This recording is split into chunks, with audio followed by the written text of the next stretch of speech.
Senhor que entrará no santuário para te louvar. Senhor que entrará no santuário para te louvar. Quem tem as mãos limpas e o coração puro, quem não é vaidoso e sabe amar. Quem tem as mãos limpas e o coração puro, quem não é vaidoso e sabe amar. Senhor, eu quero entrar no santuário para te louvar. Senhor, eu quero entrar no santuário para te louvar. Ó, dá-me mãos limpas e o coração puro, arranca a vaidade, ensina-me a amar. Ó, dai-me mãos limpas e o coração puro, arranca a vaidade, ensina-me a amar. Bom dia para todos que estão acompanhando a partir desse momento a celebração eucarística aqui da Capela de Nossa Senhora Auxiliadora. Hoje, dia 19, é o dia também dedicado à devoção ao nosso padroeiro Santo Expedito, e que nós rezamos pela comunidade do Santo Expedito. Você que é devoto, Heráclito está lá nesse momento na comunidade, transmitindo a missa também pelo celular e para as pessoas que estão próximas ali na região da comunidade. Quero também nesse domingo, onde Jesus conta mais uma parábola extremamente interessante, dá vontade de ficar mergulhando nela até descobrirmos toda a verdade. Rezar também pela família de Elza Maria, pela família de Sandra, pela família Marques, Berg, de Castro, por Dona Elvira e família que faleceu essa semana, né? A alma dela. E aqui pela nossa internet, Galileu, meu amigo Galileu da Paróquia São Gonçalo do Retiro, pede para a gente rezar pela saúde de Ângela Kátia. Ok, Galileu, pedido aceito. Em nome do Pai, e do Filho e do Espírito Santo, que a graça de nosso Senhor Jesus Cristo, o amor do Pai e a comunhão do Espírito Santo estejam convosco. Bendito seja Deus que nos reuniu no amor de Cristo. Irmãos e irmãs, reconheçamos as nossas culpas e peçamos a Deus o perdão pelos nossos pecados.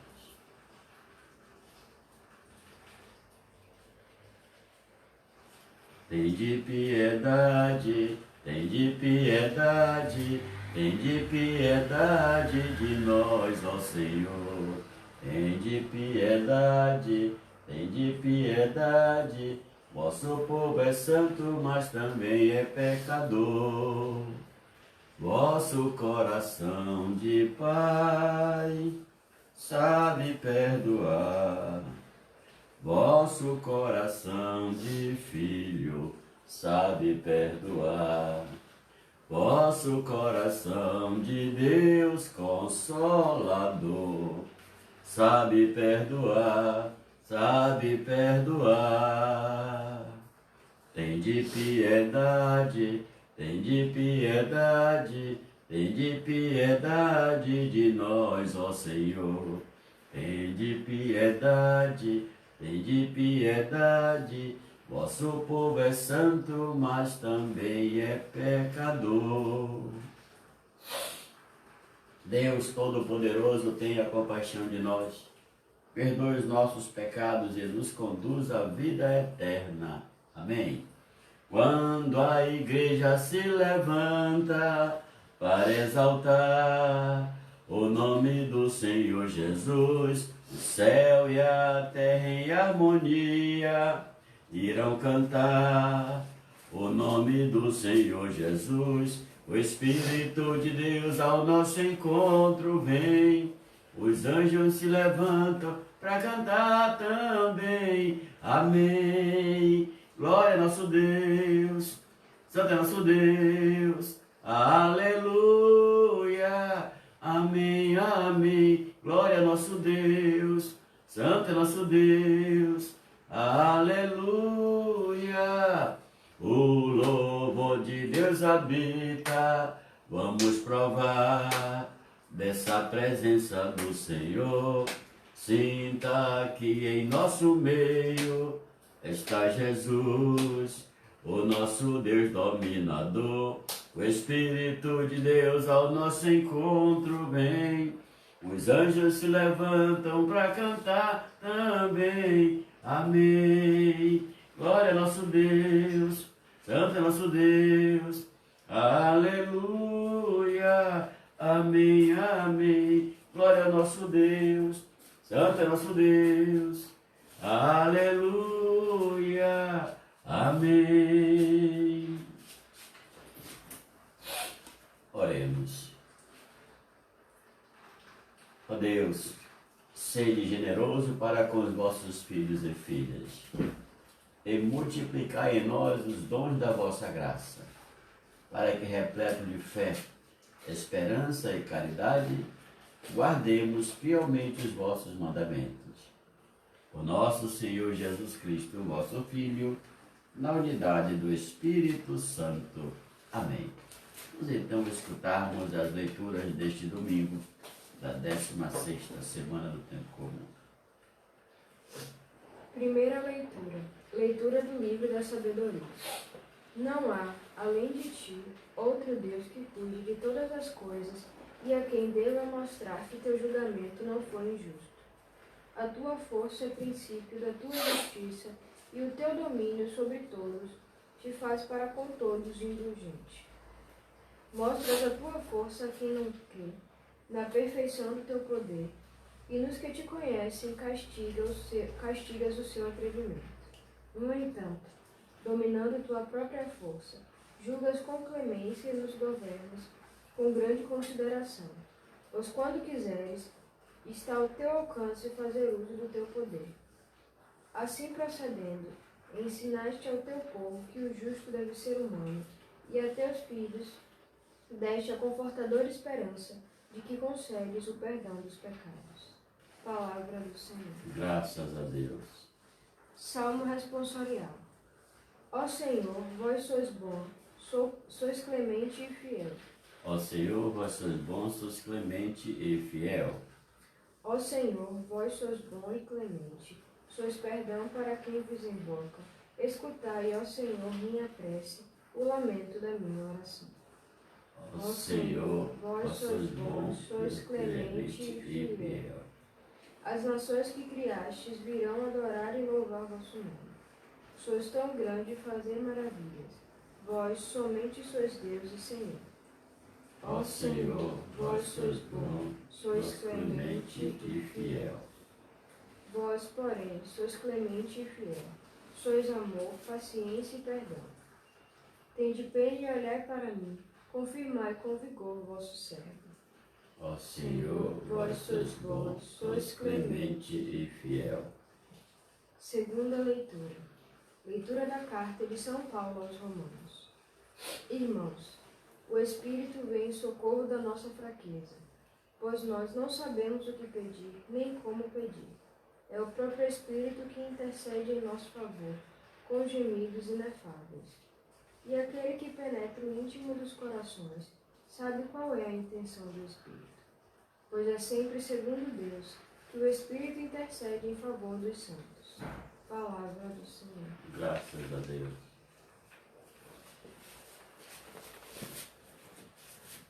Aleluia, aleluia, aleluia, aleluia, aleluia, aleluia, aleluia, aleluia.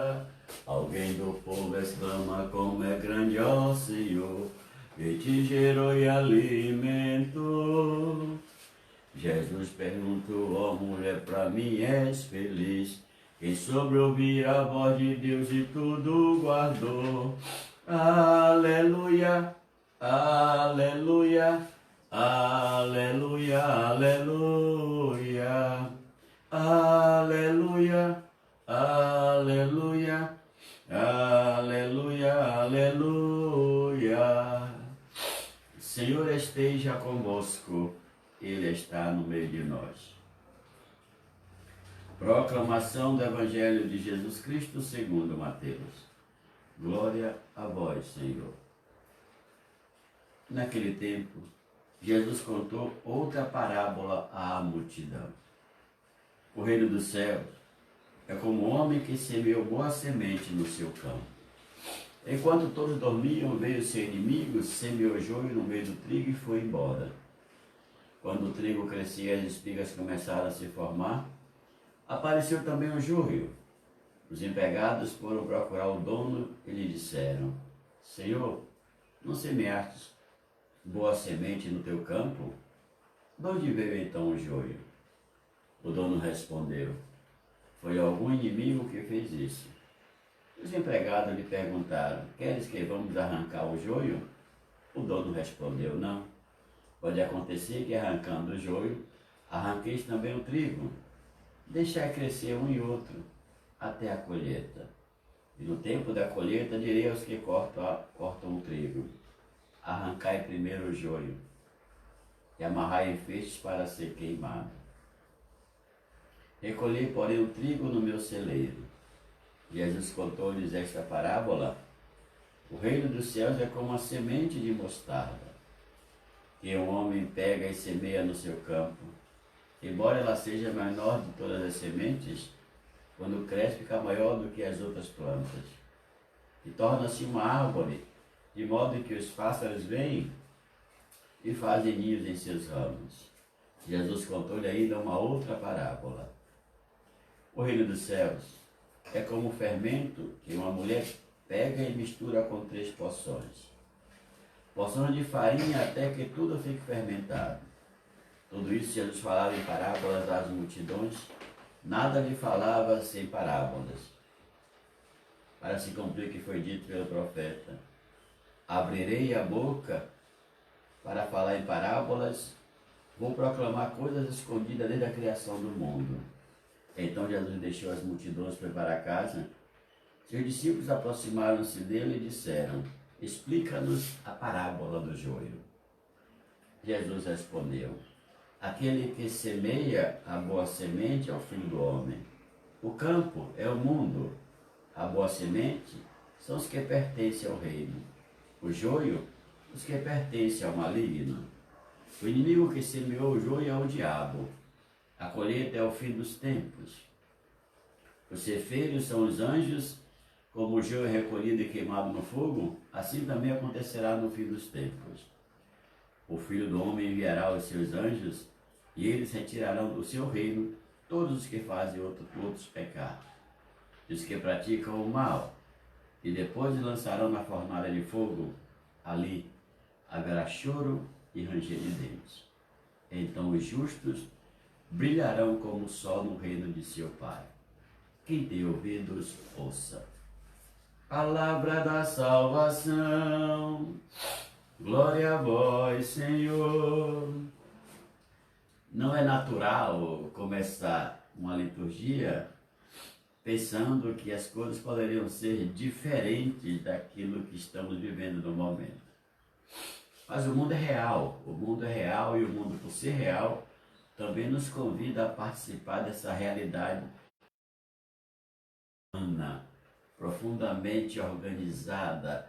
E hoje o livro da sabedoria nos mostra um momento em que Deus castigou os cananeus, mostrando seu poder e defendendo aos poucos. Deus foi castigando os cananeus aos poucos, até que de fato levou esse povo a uma exaustão.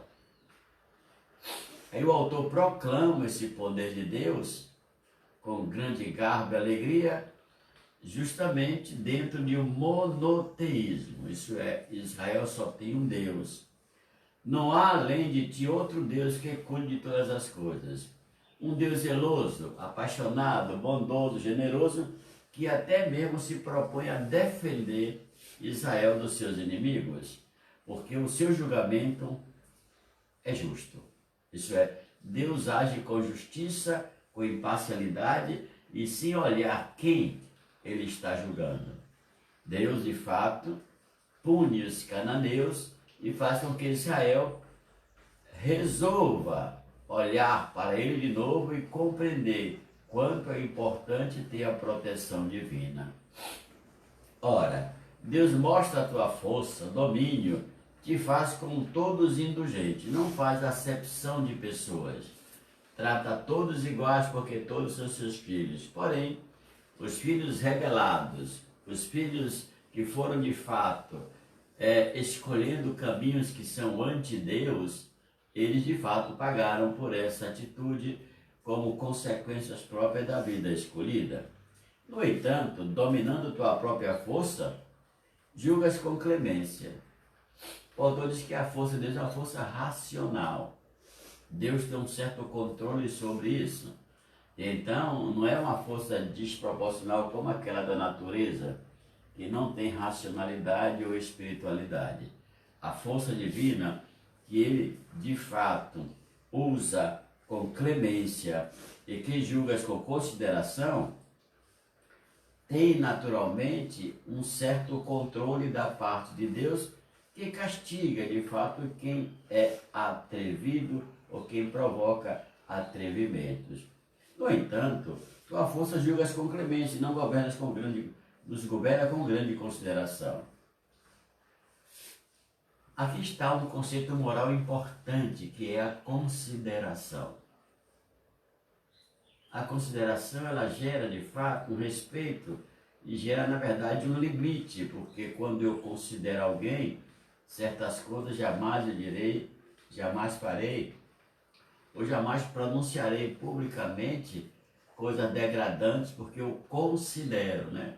Eu tenho esse respeito pela pessoa. Então o autor aqui faz mostrar que além de Deus ser o homem de justiça, um ser de justiça, além de ser um ser clemente, um ser de poder, é também um ser moral.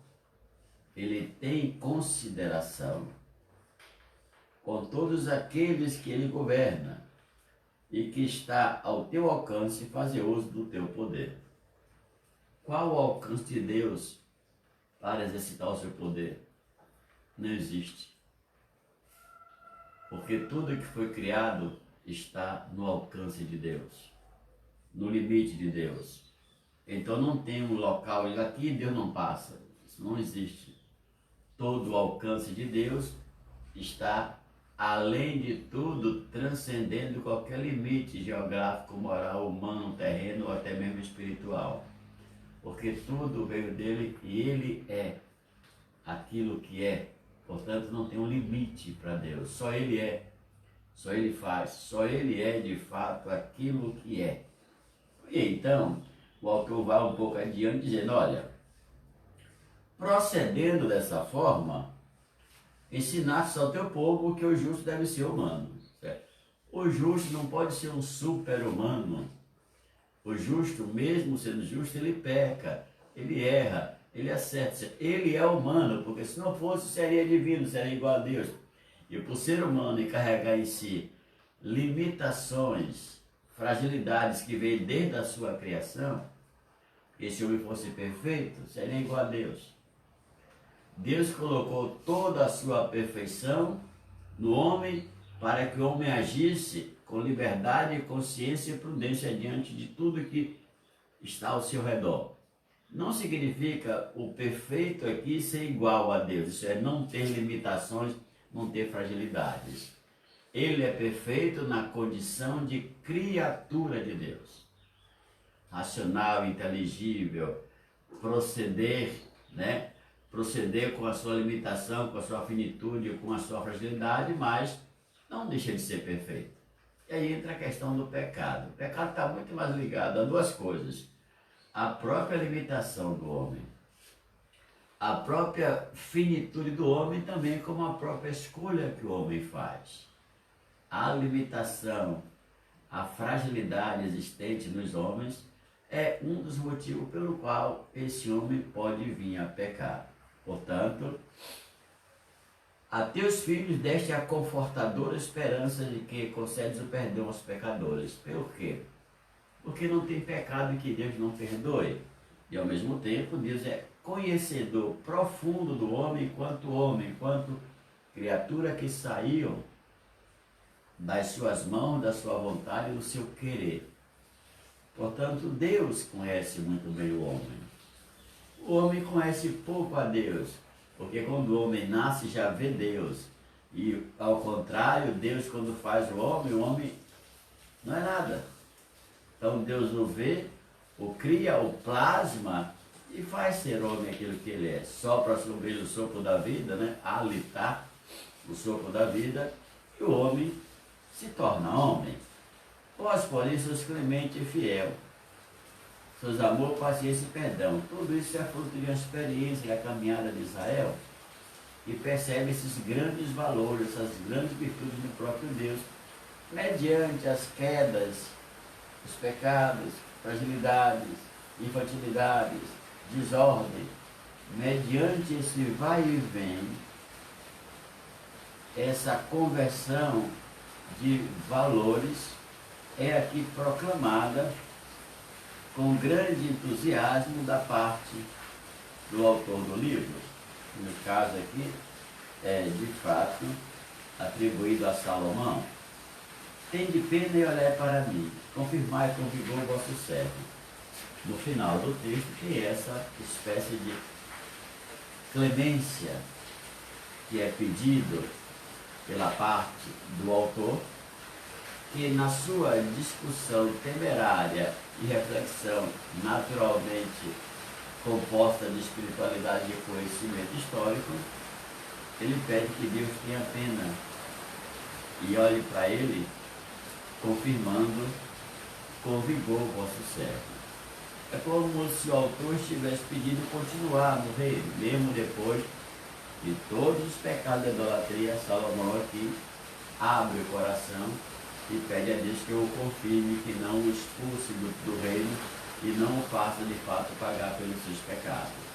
Então o livro da sabedoria quer nos apresentar naturalmente como é importante conhecer a Deus, no seu poder, na sua justiça, na sua equidade, na sua moralidade, mas sobretudo na sua clemência, paciência e perdão. Esses valores que de fato são em constante embate com os contravalores é que nos fazem imagem da perfeita imagem de Deus. Como eu disse, quando Deus nos criou, Ele colocou tudo em nós e nos fez perfeitos. Não entendamos perfeito com a ausência de limitação. A limitação está lá.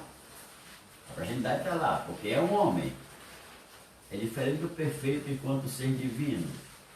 E naturalmente não tem nenhuma imperfeição nem limitação. É pleno, é total. Ele é. A segunda leitura de hoje, nós vemos Paulo, ainda no discurso do capítulo 8, que é dedicado de fato ao Espírito Santo, o Espírito de Cristo, o Espírito de Deus. O que é que Paulo nos fala hoje? O que a gente precisa aprender a viver a experiência do Espírito. Por quê? Porque o Espírito é que vem em socorro da nossa fraqueza. Que fraqueza é essa? Fraqueza espiritual.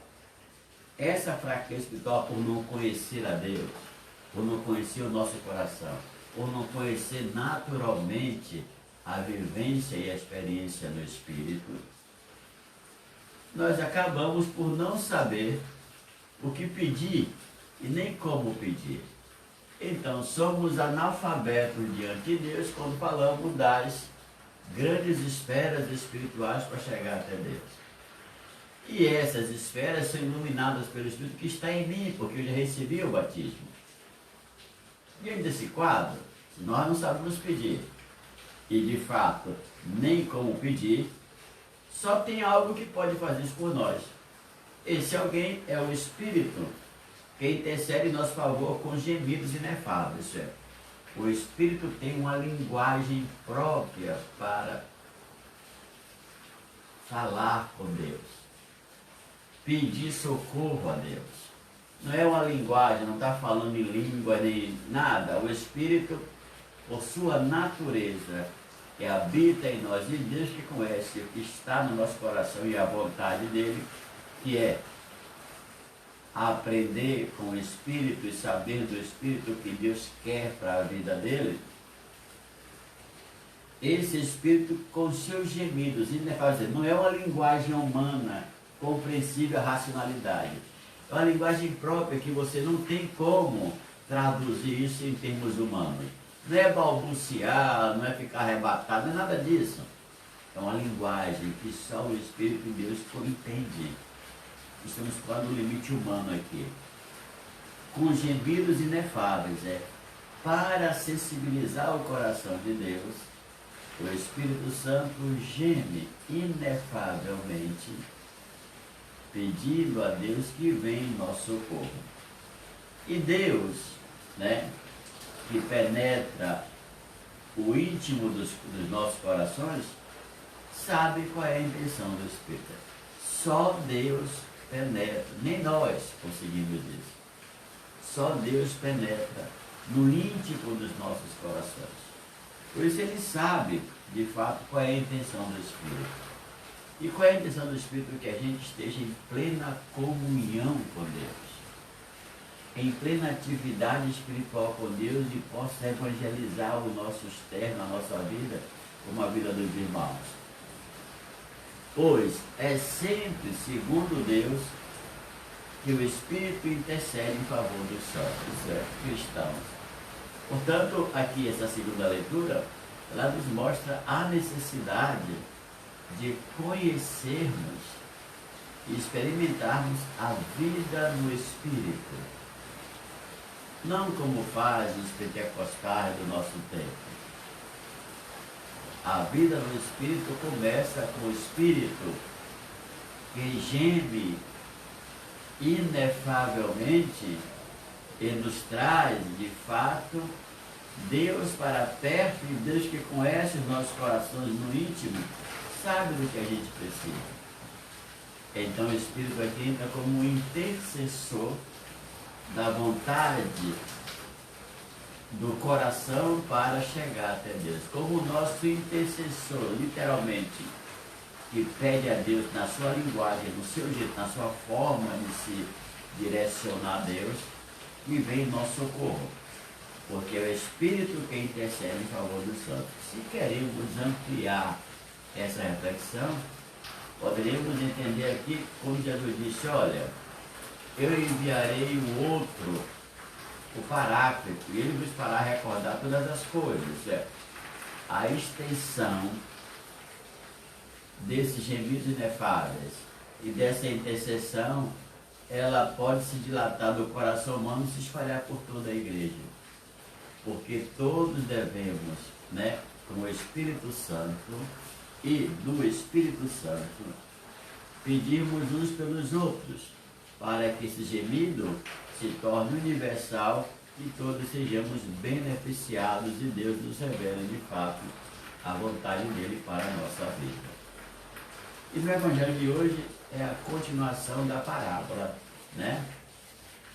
Jesus ainda continua com as suas parábolas e hoje é extremamente importante que ele vai dizer sobre, de fato, a parábola.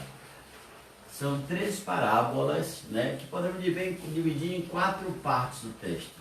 As 3 primeiras partes, 3 parábolas diferentes, que têm como semelhança, similitude o quê? Os 3 corações da parábola são coisas pequenas. O grão de mostarda, a semente no campo e o fermento, que é uma quantidade pouca para 3 partes de farinha. E o que é que está atrás da parábola? Mateus vive numa situação muito delicada no seu tempo. Primeira coisa, ele está de olho nos grupos ditos puritanos, que se separavam dos outros. Fariseus, né? Os essênios, que diziam que o mundo está se acabando e que o Senhor da Justiça viria, portanto, se separavam, dizendo que eram santos e puros, e que não se misturava. Sobretudo os fariseus e os essênios, era de fato grupos separatistas, puritanos. Mais tarde vamos ver os calvinistas, os donatistas, e hoje temos grandes e tantas seitas que gostam de se separar do mundo como se fosse melhor do que os outros. E aí, nessa separação, cai do puritanismo e começa a discriminar, a ficar distante do mundo e de todos que habitam nele. Porque se sentem santos, isso é, superiores aos outros mortais porque saíram do mundo. É uma concepção completamente desnorteada, né? Um pouquinho louca de pedra, porque o homem é sempre o homem. Ou ele fora do mundo, se separando ou não, ele não vai mudar de ser homem. Porque se o homem deixar de ser homem, quem é que vai ser o homem? Não tem nada para colocar no lugar. E o pior de tudo é que essas seitas, né? Ela tem a tendência de ser a promotora da verdade, da justiça, a proclamadora da salvação. E aí você vê no mundo moderno, por exemplo, essa ideia de puritanismo em algumas religiões e alguns centros pentecostais é muito forte, é muito viva. Não é à toa que os bispos medem uma certa reserva quando vê esses grupos que se separam, né? Se separam de si, do mundo e às vezes até da própria igreja. Só ficam com a igreja por causa da liturgia, se sentindo puritanos, absolutistas, santos e por aí vai. O melhor, seríamos isso, o melhor de tudo. E toda essa atitude faz duas coisas acontecer. Primeiro, o justo e o santo. Ou o santo e o pecador, que não se misturam. Aí vocês entendem quando Jesus vai para o publicano, prostituta, ladrão e bandido, os caras ficam desesperados, porque como é que um profeta, que é um homem santo, vai se misturar com essa gente? E do outro lado, essa autossuficiência terrível, né? De se colocar acima de todos como se fosse um Deus. A parábola, em parte, trata disso. Em parte, ela trata do perigo do mal no meio das pessoas. Se você perguntar a São Jerônimo, Santo Agostinho, São Basílio e outros, o mal existe, eles vão dizer que não. Que o mal não existe. Que o que existe, na verdade, é a ausência do bem. O mal não existe. Mas quando você vai para o mundo bíblico, né, na trajetória da criação, o que é o mal? O Satanás é o quê? Um anjo de luz, Satanás, né? Que se rebelou contra Deus e veio, caiu, foi expulso, jogado na terra. Mas ele não é um Deus a ponto de tomar conta da vida humana. Ele é apenas um ser espiritual limitado que caiu no mundo. E aí, o grande poder dele é a sedução. E como é que ele seduz as pessoas? A primeira coisa é que ele cria uma linguagem própria para atrair a natureza enquanto natureza.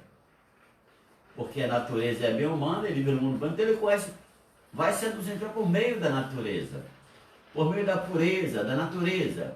Depois vai seduzindo pelo fato das pessoas poderem fazer escolhas. Então, lá no fundo, como diz Jesus, o príncipe desse mundo não pode nada contra ele, porque ele não é um Deus, ele é apenas um anjo caído do céu. E o que é que tem na parábola, né? O reino do céu é como o homem que semeou boa semente no seu campo. A gente espera a boa semente como de fato algo bom que vai nascer. A semente ruim não pode dar fruto bom. Enquanto todos dormiam, veio seu inimigo, semeou o joio no meio do trigo e foi embora. É a velha imagem da vida oriental do bem e do mal, do Deus bom e do Deus ingrato, do Deus malvado e perverso. O autor não tem essa intenção de estar colocando o mal contra o bem aqui. O autor quer nos mostrar que ele conhece, que está existindo isso, mas tem que superar. Não é ficar apontando mal, mas tem que superar para não dar chance ao mal a proliferar-se ou a matar, de fato, o grão. Então o autor diz, olha, observe que o inimigo aqui do grego male, de maligno, vem à noite. Segundo João, a noite é a hora das trevas. É a hora que o inimigo vai trabalhar, porque de dia ele não pode fazer isso para não apresentar as suas obras. E as obras do inimigo acontecem sempre nas trevas. Quando Judas corre para trair Jesus, João diz, olha, e era noite. E Judas saiu e foi entregar Jesus, foi vender Jesus aos fariseus, aos sacerdotes do templo. Então, né, todo esse desenho, quase que cinematográfico, vai se desenvolvendo dentro de uma perspectiva de como resolver isso aqui. É um inimigo, você não viu quem era. Quando o trigo cresceu e as espigas começaram a se formar, apareceu também o joio. O joio não aparece do nada. Ele vai crescendo junto, mas quando os caras, tem certamente um campo grande, quando perceberam, né, que estava crescendo o joio. Então os empregados foram procurar o dono e disseram, Senhor, semeaste boa semente no campo, de onde está vendo esse joio? O dono respondeu, foi algum inimigo que fez isso. Primeira coisa, o joio, na verdade, é uma espécie de erva daninha que cresce da mesma altura, chega até 60 centímetros do grão. E o que é o pior de tudo? É que esse joio, lá na sua raiz, tem raízes profundas que se misturam, se agarram à raiz do trigo. Por isso, se tirar um, mata o outro. Então tem que esperar o quê? A colheita chegar, para que primeiro se tire o joio, para depois tirar o trigo intacto. Tirar com certo cuidado para não perder. Então, dois personagens. Aquele que está no campo e o dono. Quem está no campo tem experiência e vai denunciar o patrão dizendo, quer que a gente arranque logo? Aí o dono, que não está preocupado na briga entre o bem e o mal, essa dualística da realidade oriental, o que é que ele faz? Não. Deixe primeiro crescer os dois. Pode acontecer que arrancando o joio, arranque também o trigo. Isso é, ele sabe qual é o papel do joio. O trigo aqui se passa a ser uma vítima, né? Uma vítima que não tem como se defender, a não ser pelo patrão. Então o joio, na verdade, como disse a interpretação, é o maligno. O trigo é naturalmente os amigos de Deus e o dono do terreno é o próprio Deus. Pedi ao Senhor operários para a messe, porque a messe é grande. Pedi ao dono da messe. Deixai crescer um e outro até a colheita. E o tempo da colheita direi que cortem o trigo, arrancar primeiro o joio, amarrar em feixe para ser queimado. Aqui já vem a imagem. A colheita aqui vai para o tempo escatológico, isso é, o final dos tempos. Quando o Filho do Homem vier para separar as ovelhas dos cabritos, os maus do justo, né? E uma linguagem bem oriental, o bem do mal. Então, atrás da parábola tem três dimensões. Tem aquela religiosa, uma crítica severa aos puritanos que se separavam das pessoas, dizendo ser de fato santas, puras, e isolavam as pessoas com esse conceito absurdo da sua autossuficiência, como se fosse quase Deus à espera do próprio Deus vir para se encontrar com eles. Do outro lado, tem a questão fundamental que é a dualidade entre a visão do patrão e a visão do homem que trabalha no campo. E por fim, a compreensão, né? Já que cresceram junto e juntos estarão, vamos dar o tempo. Talvez o joio se converta, que é o mal. Mas, se nesse período não acontecer nada de novo, a gente primeiro vai salvar o trigo e o joio será queimado, certo? Será queimado e depois, de fato, o destino dele será o fogo do inferno. Na segunda parábola, Jesus fala da semente de mostarda. Ora, para quem é da roça ou do tempo, já viu, a semente de mostarda é bem pequenininha. Mas de que mostarda Jesus está falando? Jesus está falando de uma mostarda chamada mostarda negra. Isso é, na Palestina tem muitos tipos de mostarda. Essa mostarda negra tem um diferencial, porque ela cresce à beira dos rios ali, ela gosta muito de água, e o seu fluviar, né, chega até 3 metros de altura. Na sua idade madura, essa mostarda chega a 3 metros de altura, isso é, de um pequeno grão, quase que imperceptível, essa planta chega a 3 metros de altura. E onde os pássaros vão fazer abrigos e tal, que na verdade não é pássaro grande, né? Não é uma águia, não. São os pequenos pássaros.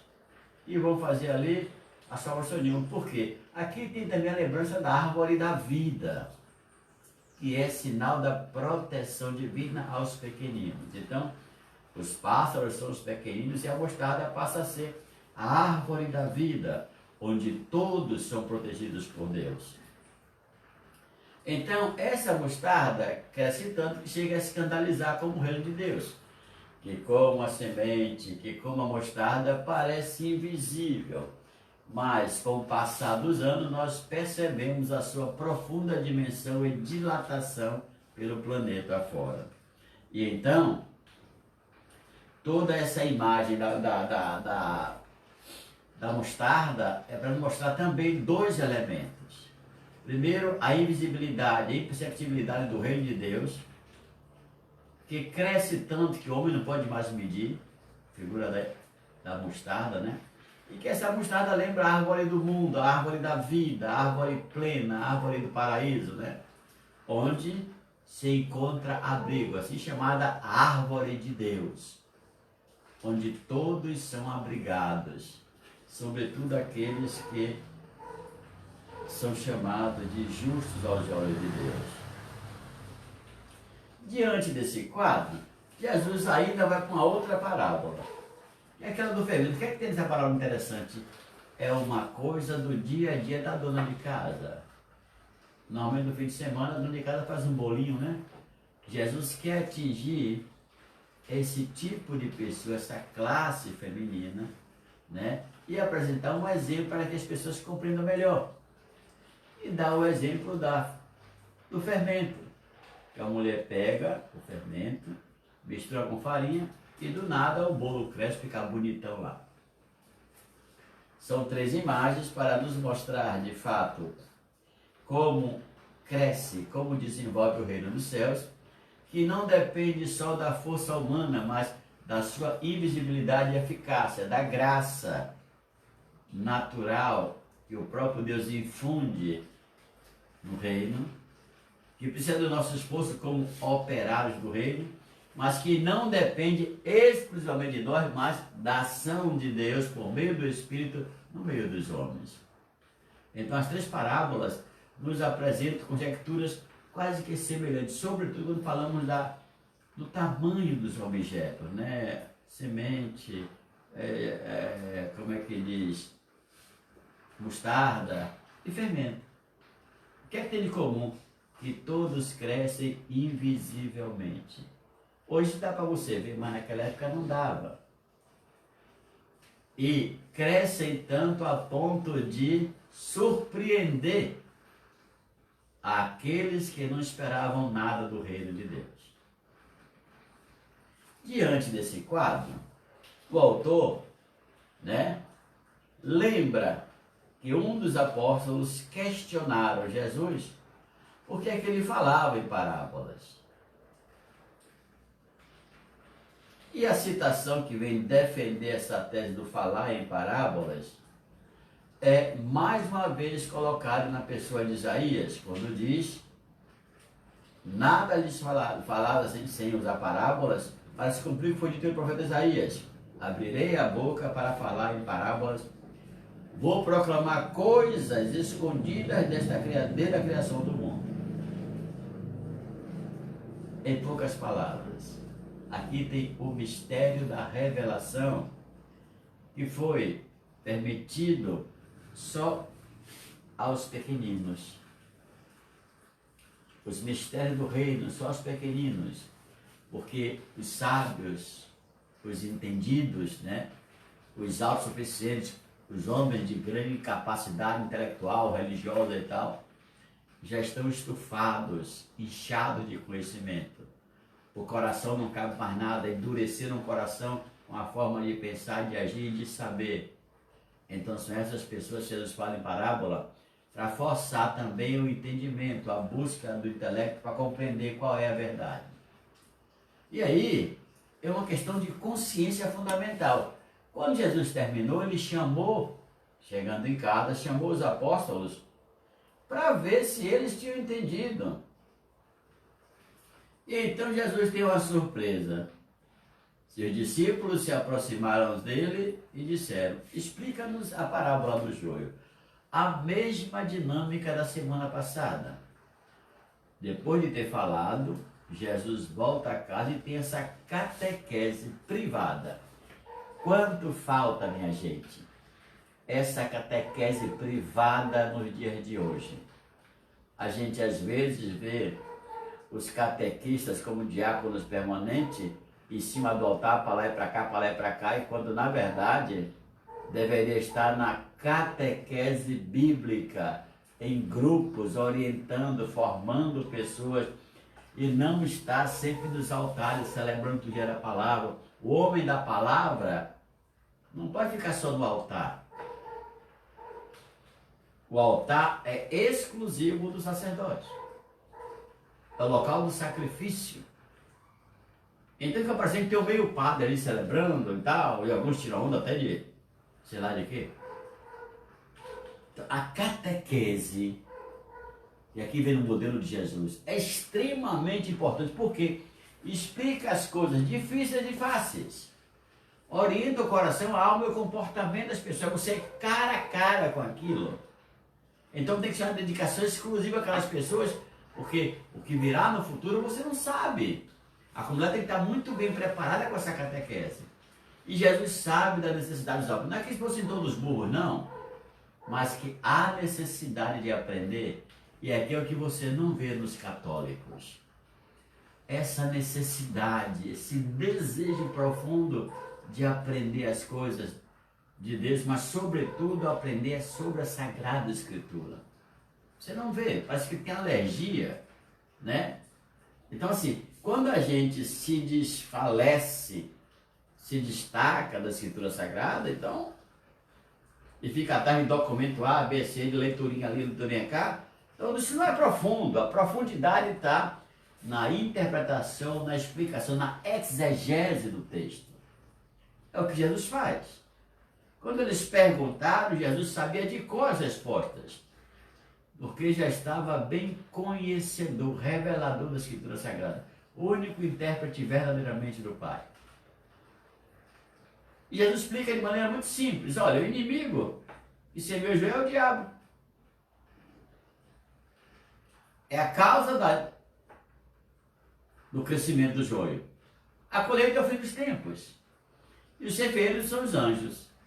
Então assim, tem toda uma lógica. Lógica salvífica, diria eu aqui. Porque tem um projeto de Deus, que é a implantação do reino para a salvação do homem. E tem um projeto do inimigo que entra nessa para corromper o projeto divino. Mas Deus, com maior esperteza, faz com que eles cresçam juntos. O mundo é assim: pessoas boas, não muito boas, melhores, ruins, péssimas, santas e criminosas. Então são pessoas, não tem outra coisa, são pessoas. E essas pessoas são seduzidas ou pelo próprio caminho da natureza, ou pela falta de consciência entre o bem e o que não é bem. E o que não é bem. E aí, as escolhas determinam qual será a vida presente por toda aquela pessoa.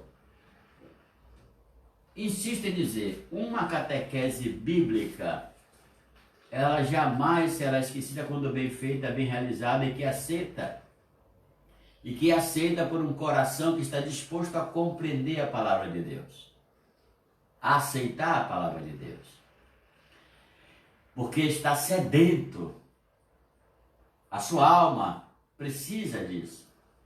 Jesus explica, né? Continua explicando, como o joio é recolhido e queimado no fogo, assim também acontecerá no fim dos tempos. E de repente a gente vai, parecia uma coisa natural da terra, a gente vai, de fato, em alta velocidade para o final dos tempos, onde o Filho do Homem enviará seus anjos e eles retirarão do seu reino. Isso é, o mal, ou o joio, ou o não bom, que não é coerente com Deus, terá a pior sorte possível. Na imagem onde se tornam folhas secas, ramos secos, apodrecidos com o sol e com a própria natureza, que a seduziu, os seduziu antes, serão queimados, né? Aqui é a imagem do inferno, do fogo que queima. Alguns outros dizem, o fogo que gela a alma. Então não tem mais felicidade, não tem mais Deus, não tem mais ninguém para fazer nada por você. Porque você já teve, por toda a sua vida, a possibilidade de ser trigo e não joio. Porque se o trigo não morre, como é que ele vai dar fruto? O trigo que dá o fruto é aquele que morre, que cresce frondosamente, mesmo crescendo, ainda encontra o joio, né? Diante desse quadro, essa segunda vida do trigo, que é o seu desenvolvimento, pode ser assassinada pela presença enraizada do joio na sua natural composição, isso é, na sua intervenção na vida do trigo. Cuidado com as pessoas que intervêm na sua vida e que às vezes a gente pensa que é amigo e às vezes não temos consideração crítica, não temos de fato elementos para discernir melhor e acabamos abraçando o joio sem perceber. O curioso dessa interpretação é que Jesus de fato fala dessa separação, onde os anjos vai separar todos que fazem outros pecados. Isso é, quem faz outro pecado é pecador 3 vezes mais. Porque ele faz o trigo se tornar joio, quando deveria ser ao contrário. Ele faz o seguidor perder o caminho, quando deveria ser ao contrário. Ele faz naturalmente o homem escolher a autossuficiência, a autoidolatria, mas sobretudo a liberdade longe, a liberdade fora de Deus. Quando a gente sabe que quem procura a liberdade fora de Deus acaba escravizado na própria pseudo-liberdade. Por isso é curioso como o autor fala. Todos os que fazem outros pecar. Isso que praticam o mal. Então são 2 elementos. Pecar e mal aqui são sinônimos. Os que fazem os outros pecarem e os que fazem os fazer o mal. Os que ensinam, né, a praticarem o mal. Isso é, a corromper, a destruir a possibilidade do reino se espalhar no meio dos homens. E qual é o resultado disso tudo? Nessa separação, a conclusão é: aqueles que fizeram isso serão lançados na fornalha do fogo. e ali haverá choro e ranger de dentes. Ali haverá tentativas absurdas de arrependimento, tentativas absurdas de escapar, tentativas insuportáveis de ouvir e ouvir para escapar. E não vai ter mais jeito, porque eles passaram toda a vida aprendendo, vivendo e escolhendo que caminho tomar. Então, na balança da vida eterna, é bom que ela pese para o lado do bem. Não significa que eu tenha que escolher o mal até o momento para depois voltar para o bem correndo. Absolutamente. A vida é uma eterna escolha pelo bem, pelo bom, pelo melhor. Já dizia Platão, Aristóteles e Plotino, né? A vida, como poderia dizer até o grande moralista dos redentoristas, né, do Afonso Ligório, a vida é uma escolha sempre, inevitavelmente, livremente pelo bem. Ninguém foi autorizado, em nome de uma precisa liberdade, escolher o mal. Porque essa liberdade, como eu disse antes, leva você à escravidão. O mal não traz absolutamente nada. Mesmo que temporariamente possa acrescentar alguma coisa na sua vida, mas o que fica é sempre a insegurança. O que virá depois, que não vai ser nada de bom. Porque o mal só combina com o mal. E o próprio mal devora o mal com o passar do tempo. E o final do texto é a vitória, né, daqueles que foram e que são fiéis a Deus, né? Porque quando o reino será concluído, é quando chegarmos, o reino começa aqui, mas vai ser concluído lá. Então, todos aqueles que contribuíram para o reino neste mundo, chamado de justos, vão brilhar como um sol no reino de seu Pai. Por que brilhar como um sol? Porque o sol nunca se apaga. O sol aqui também é uma imagem periférica do ressuscitado, luz da vida, no reino do seu Pai. Aí você já sabe que aqui você já está paternalizado como filho de Deus. E Jesus já vai dizer logo no Pai Nosso, né?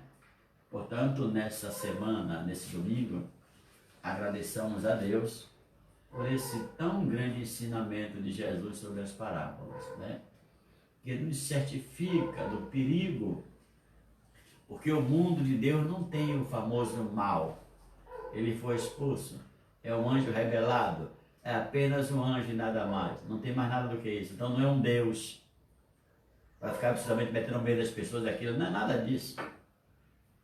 É um o poder de sedução, e que toda a sedução passa pelo meu sim e pelo meu não. Sou eu que escolho, não obstante minhas limitações ou fragilidades. A escolha é sempre minha. Ninguém escolhe por mim. Eu posso até ser insuflado a escolher uma coisa que não é tão coerente, tão correta, que não é trigo, mas a escolha, ela é sempre da minha vontade. Então, o mal só pode ser vencido pelo bem da minha escolha. Dessa forma, nós poderemos evitar o pecado, como escolhendo não pecar. É isso. Creio em Deus Pai Todo-Poderoso, Criador do céu e da terra, e em Jesus Cristo, vosso Filho e nosso Senhor, que foi concebido pelo poder do Espírito Santo, nasceu da Virgem Maria, padeceu sob Pôncio Pilatos, foi crucificado, morto e sepultado, desceu à mansão dos mortos, ressuscitou ao terceiro dia, subiu aos céus, está sentado à direita de Deus Pai Todo-Poderoso, de onde há de vir a julgar os vivos e os mortos.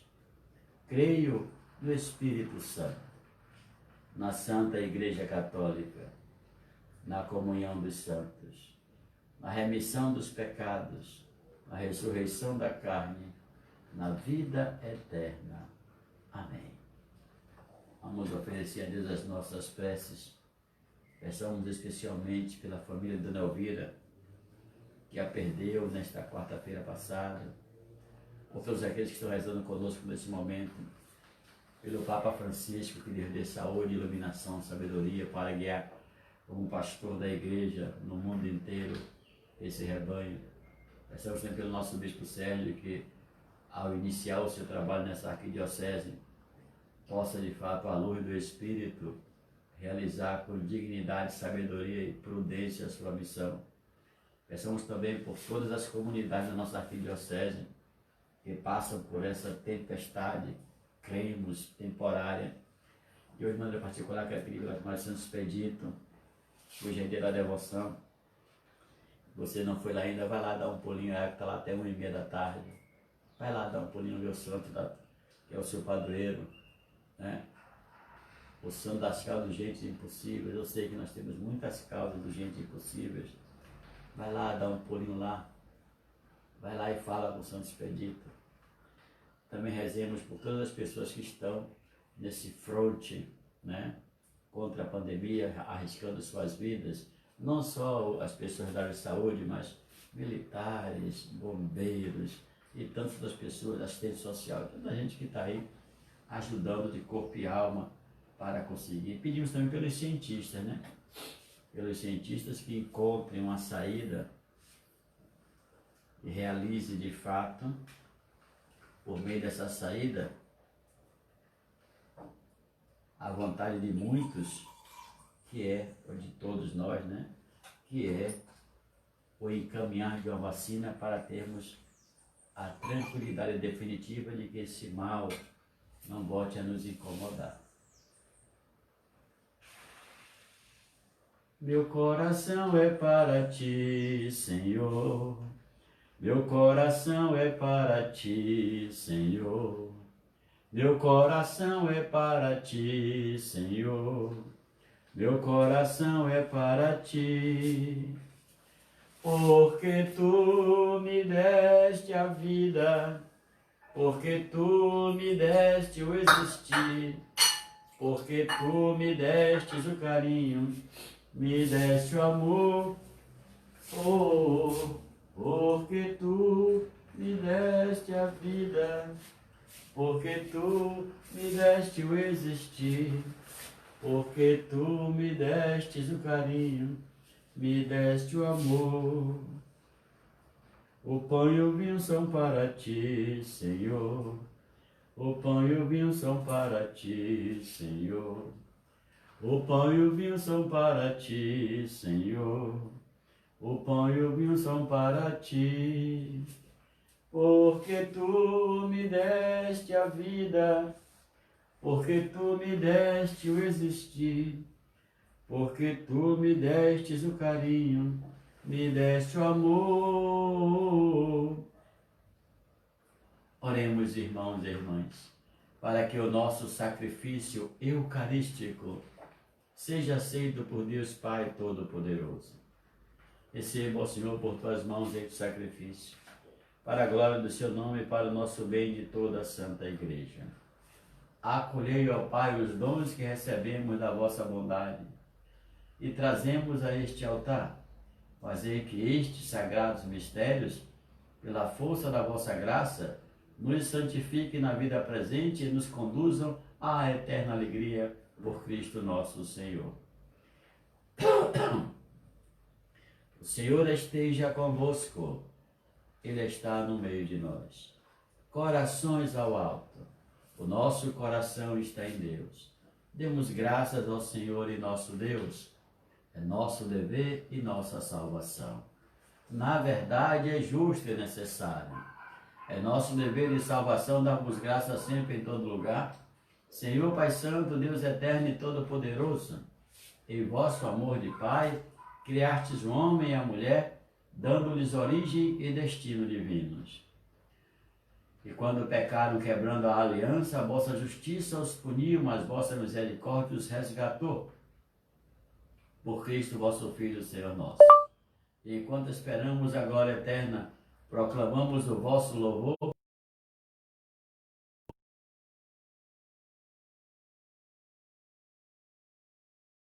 estas oferendas, derramando sobre elas o vosso Espírito, a fim de que se tornem para nós o corpo e o sangue de Jesus Cristo, vosso Filho e Senhor nosso.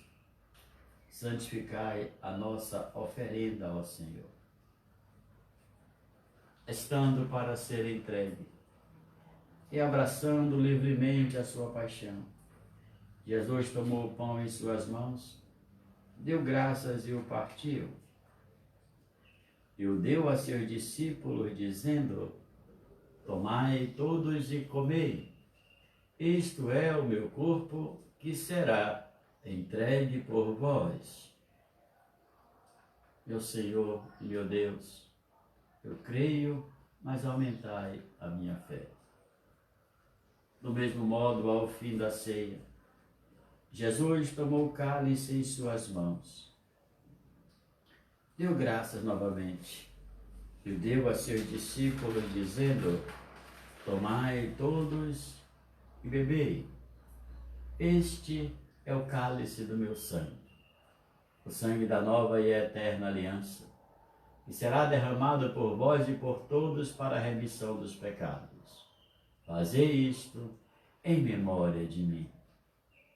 Meu Senhor e meu Deus, eu creio, mas aumentai a minha fé. Eis o mistério da fé. Anunciamos, Senhor, a vossa morte e proclamamos a vossa ressurreição. Vinde, Senhor Jesus. Celebrando, pois, a memória da morte e ressurreição do vosso Filho, nós vos oferecemos, ó Pai, o pão da vida e o cálice da salvação. E vos agradecemos porque nos tornaste dignos de estar aqui na vossa presença e vos servir. Recebei, ó Senhor, a nossa oferta. E nós vos suplicamos que, participando do corpo e sangue de Cristo, sejamos reunidos pelo Espírito Santo num só corpo. Fazei de nós um só corpo e um só Espírito. Lembrai-vos, ó Pai, da vossa Igreja, que se faz presente pelo mundo inteiro. Que ela cresça na caridade com o Papa Francisco, com o nosso Bispo Murilo e todos os ministros do vosso povo. Lembrai-vos, ó Pai, da vossa Igreja. Lembrai-vos também dos nossos irmãos e irmãs que morreram na esperança da ressurreição, e de todos os que partiram desta vida. Acolhei-os junto a vós na luz da vossa face. Lembrai-vos, ó Pai, dos vossos filhos. Enfim, nós vos pedimos, tende piedade de todos nós, e dai-nos participar da vida eterna com a Virgem Maria, Mãe de Deus, com os santos apóstolos, Santo Expedito e todos os que neste mundo vos serviram, a fim de vos louvarmos e glorificarmos por Jesus Cristo, vosso Filho. Concedei-nos o convívio, toda a honra e toda a glória, agora e para sempre. Amém. Com amor e confiança, rezemos a oração que o Senhor Jesus nos ensinou. Pai nosso que estás nos céus, santificado seja o vosso nome.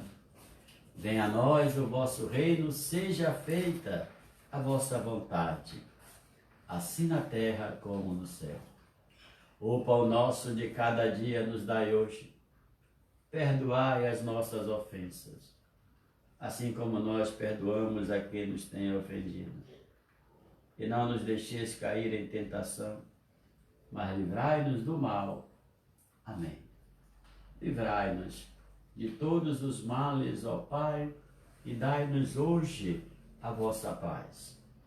Ajudados pela vossa misericórdia, sejamos sempre livres do pecado e protegidos de todos os perigos, enquanto, vivendo a esperança, aguardamos a vinda do Cristo Salvador. Vosso é o reino, o poder e a glória para sempre. Senhor Jesus Cristo, dissestes aos vossos apóstolos: eu vos deixo a paz, eu vos dou a minha paz. Não olheis os nossos pecados, mas a fé que anima a vossa igreja. Dai-lhe, segundo o vosso desejo, a paz e a unidade. Vós que sois Deus com o Pai e o Espírito Santo. Amém. A paz do Senhor esteja sempre convosco. O amor de Cristo nos uniu. Irmãos e irmãs, saudai-vos uns aos outros na paz do Cristo Jesus, nosso Senhor.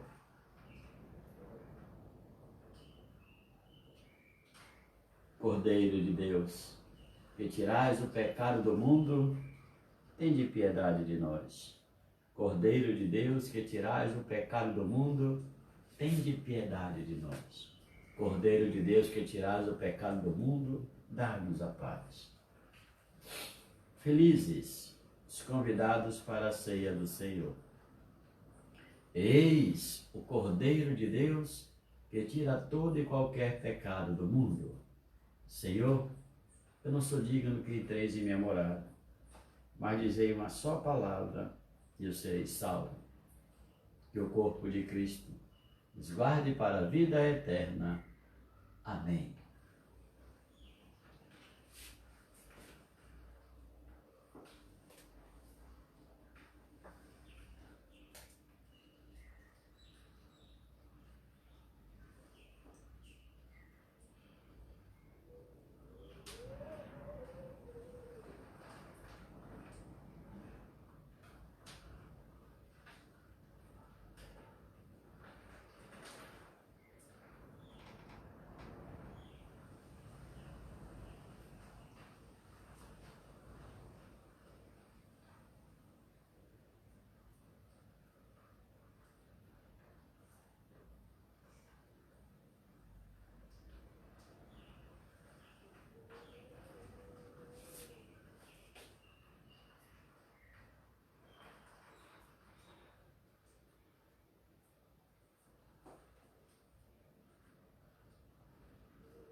Na comunhão, Jesus se dá no pão, o Cordeiro imolado é refeição,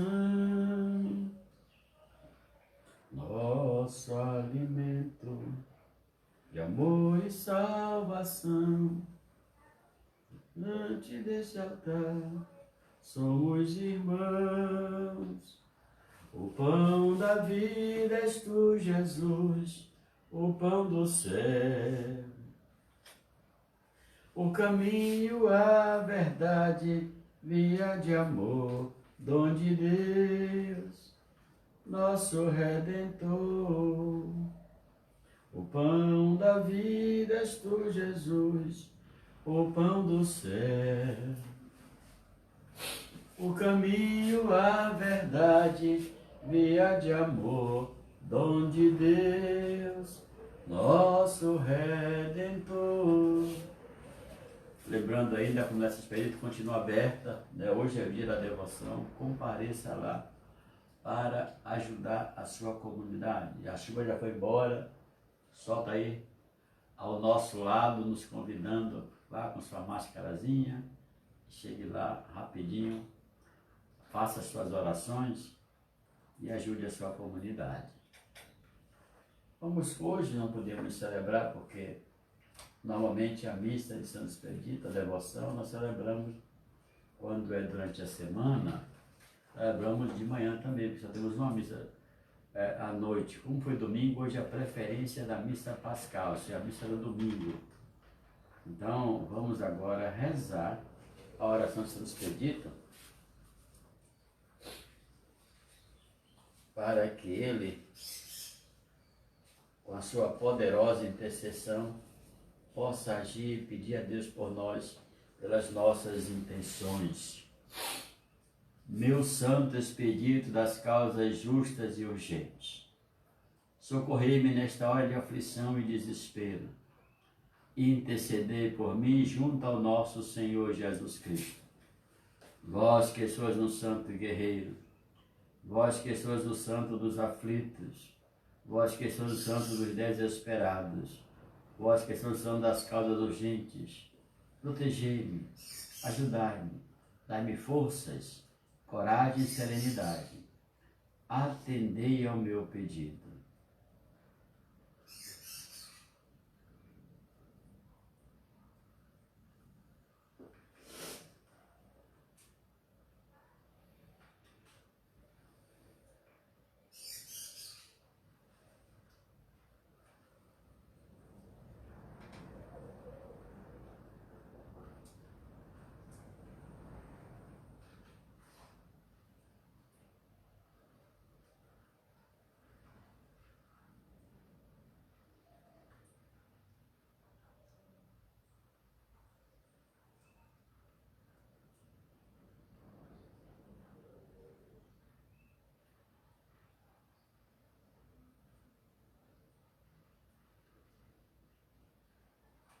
Ajudai-me a superar estas horas difíceis. Protegei-me de todos que possam me prejudicar. Protegei a minha família, atendei ao meu pedido com urgência. Devolvei-me a paz e tranquilidade e serei grato pelo resto da minha vida. Levarei seu nome a todos que têm fé. Muito obrigado, meu Santo Expedito. Viva Santo Expedito! Viva! Viva Santo Expedito! Viva! Viva Santo Expedito! Viva! Senhor esteja convosco. Uma semana maravilhosa para todos, de muita saúde, muita fé e muita proteção divina. E a bênção de Deus Pai Todo-Poderoso, por intercessão de Nossa Senhora, Auxiliadora e Santo Expedito, abençoe-vos o Deus Todo-Poderoso, o Pai, o Filho e o Espírito Santo. Vamos em paz, porque o Senhor nos acompanha. Uma excelente semana para todos vocês.